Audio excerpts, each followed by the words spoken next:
99% of us are trying and failing and trying and failing. You know what I mean? We're keeping on going. It's like working with a Bentley. You ain't no Hyundai. You ain't no Tesla. There was something else I was going to say, but carry on. I've forgotten. It's probably very uninteresting. These are extraordinarily complex young people. Please tell me you know it's not all right to be out here at, like, breakfast time getting fully baked. Stevie, this is the thing. You can't just casually call me. Max, you've obviously adapted this from your own book and you've changed the focus a little bit and the title, of course. Can you explain a bit about why you made that decision? Was it a decision you had reservations about? How did it come about? Yeah, no, it was never a question of doing the book directly or any kind of conventional adaptation. I'm not really into it. I like, illustrative adaptations where you're basically just plonking it from one medium into another. Yeah. I don't think it would have generated anything. I don't think it would be interesting. And also I wanted to write a part for Cillian that would really push him into a new and difficult space. So no, I knew that we were going to keep the Shy story, but build the film around this teacher, and that then became a beautiful, not long, few months, thinking and working and trying to find his dialogue, trying to find his energy, realising that he was going to be struggling in his own way and how that struggle would map against Shy. So I'm creating a kind of reflective surface across the teenage experience and the teacher experience. The book was useful to me, and actually, weirdly, the book was most useful to Jay Argo. Yeah. So Jay used it. I mean, his copy of it was weathered like a little Bible. He carried it around, and I made him mixtapes and playlists, so he all the time had Shy's sounds in his ears, and he really went in on the book in a way that no one else needed to. Everyone else, the script would sustain them, and writing for someone helped me a lot. In terms of dialogue, but also in terms of sensible little tiny nuances of his character, his habits. Just for a writer, an absolute dream to have a receptive team ready to take it, ready to play with it. To then meet Tim and see that he wanted to take what to me are really quite novelistic techniques and use them as filmmaking techniques. That kind of collage, that energy, that like relentless banging. Like he's used a lot of '90s film techniques, documentary film. So the kind of hybridity of the novel somehow made it in. So yeah, all good from my point of view. Yeah. Cillian, I was interested in comparing it to Small Things Like These, your previous collaboration with your director Tim, in that they're stylistically very different films, but they're both, I guess, about these characters driven by a sense of compassion despite, I guess, difficult circumstances that they're in. Yeah. Do you think that is something that you as a storyteller, as an actor, are kind of interested particularly in exploring this idea of compassion within difficult circumstances? I think so. I think very much so, yeah. Because I keep banging on about this because I feel it's the most universal thing, the most universal struggle is that we're all, 99% of us are trying and failing and trying and failing. You know what I mean? We're keeping on going, and I feel it's just so... it connects with people, and then you can turn it up and turn it down in terms of you can put it into a very, very heightened environment, or you can sit in a very realistic environment. But it was a real tribute to Tim that he can go from a film like Small Things Like These, which was very, very observational, very, very still. The character barely speaks, to go into this very, very energetic, very verbose, completely different world. And I guess there are thematic crossovers. I never thought about it as making this film, but I can see what you're talking about. But they're very, very old stories. Those sorts of stories. They really are trying to do the right thing, and the system just breaking you down. There was something else I was going to say, but carry on. I've forgotten. It's probably very uninteresting. I think it's great that we hear from a lot of the boys within this kind of the device that is used of the TV documentary within the film, and it gives a lot of the actors and the characters a chance to kind of explore their characters. Was that interesting for you as a writer to use that technique, and where did that come from? Absolutely loved it. Some of those interviews were written as rehearsal aids.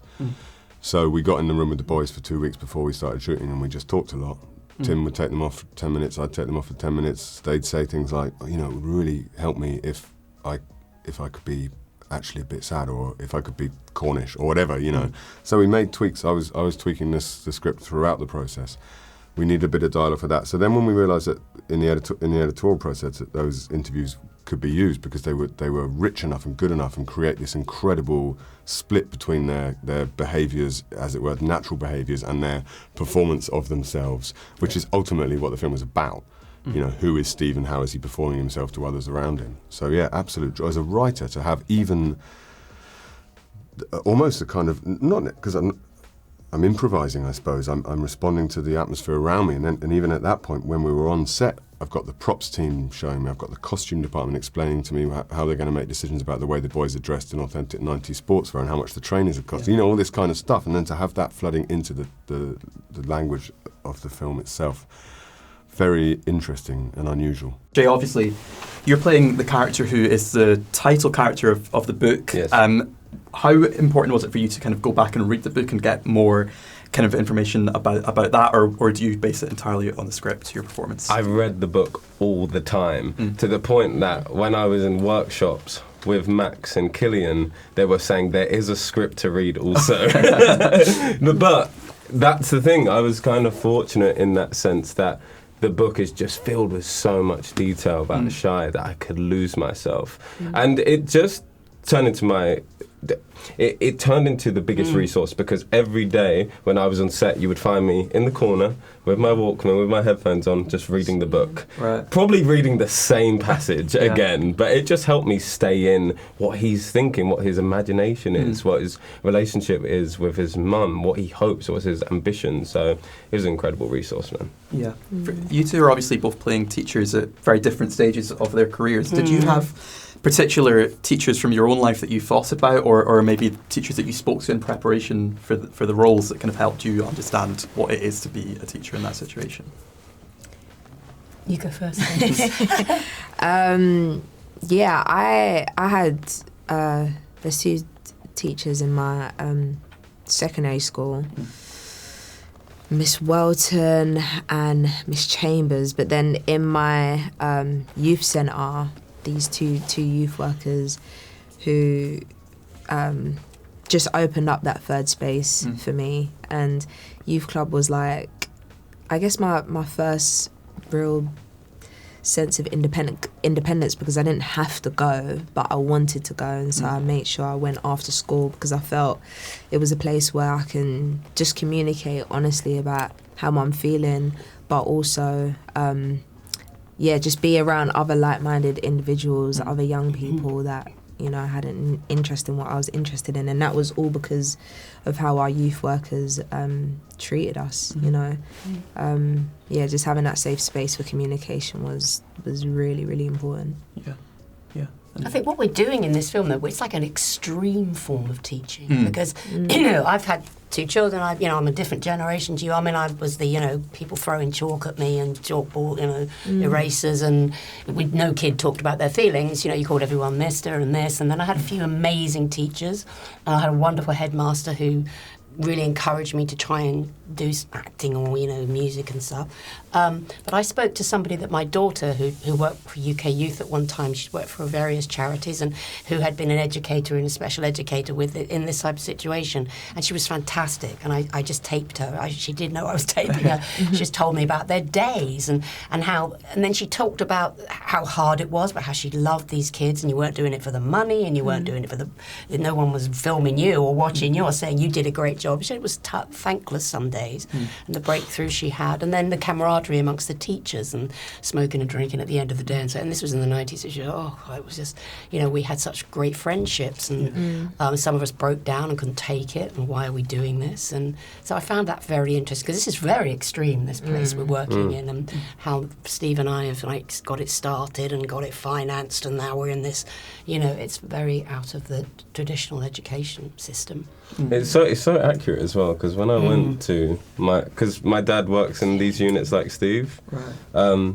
But when I went there, it's such a small condensed space, because they ain't got any money. They had the 12-year-olds with the 16-year-olds, and obviously the territorial nature of being a bit older, they were picking on the 12-year-olds a bit more. And I saw my dad try and be a therapist one day, and then the next he had to kick out this one of the boys because he was vaping in the toilets. It's a very unpredictable environment every single day. He never knows what's going to happen. But it's about the patience that he has, which is the most powerful thing. Yeah. Does he live in the facility he works in, Joe? He goes No, home every he'll night? come home. Yeah. See, we're living there too. Yeah. When you Right, go home yeah. and you say, "Oh, it's Stephen, it's me and Amanda tonight," you think, "Oh, I've got to stay for a night after a day like that." You've got to have your own life. Yeah.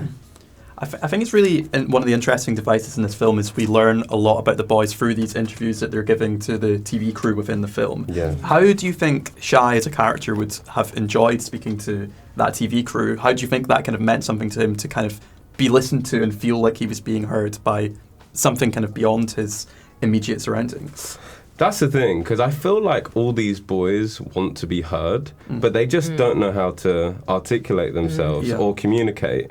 And that's why the environment is so powerful, because, and also as Tracy was saying, it's like Steve and Amanda don't necessarily have time for all the boys. That's why it's absolute carnage sometimes in this film. But that's what was brilliant about the interviews. Why Tim's so brilliant as well, because that sort of exercise where they could just sit down and have a therapy session. Sometimes that's why therapy can be so powerful, because you're talking to someone that has an objective view. So I would imagine that he found it quite refreshing to actually like talk about stuff and kind of tricking him as well. You know, oh my God, I'm actually having a therapy session. I can talk about my feelings right now. Yeah. He's not going to talk to the boys about it. You don't enjoy yours, which is you're so Yeah. But he does open up, doesn't he? It's like, great, I'm on camera, let's go. Yeah. It's like the 90s, we weren't all filming ourselves and doing stuff, and I love their enjoyment of trying to do this on camera. They're loving it. Yeah. He does open up, though, by the end, doesn't he? Talking Super about introverted to start. Yeah, but slowly does. Because he's not going to talk to the boys about, what he does. So.